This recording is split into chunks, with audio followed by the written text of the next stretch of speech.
Іноді існує такі ситуації, коли необхідно створити водяні знаки або якісь певні подложки.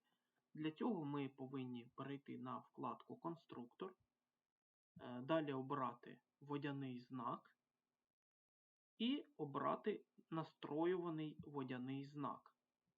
Тепер ми можемо обирати або це рисунок, або це текст.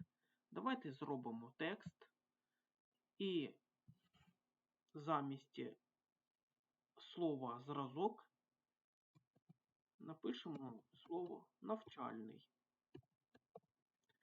Також можемо змінити колір, наприклад, не сірий, а червоний. І далі натискаємо ОК. При цьому ми можемо одразу зазначити, як у нас буде водяний знак розташовуватись. Або по діагоналі, або горизонтально. Давайте оставимо по діагоналі. Натискаємо ОК.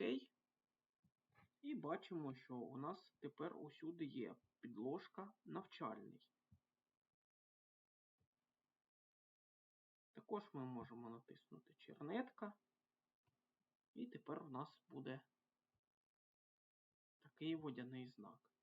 За замовчуванням ви також можете додавати логотипи своєї установи або якісь інші зображення. І це також буде відображатись.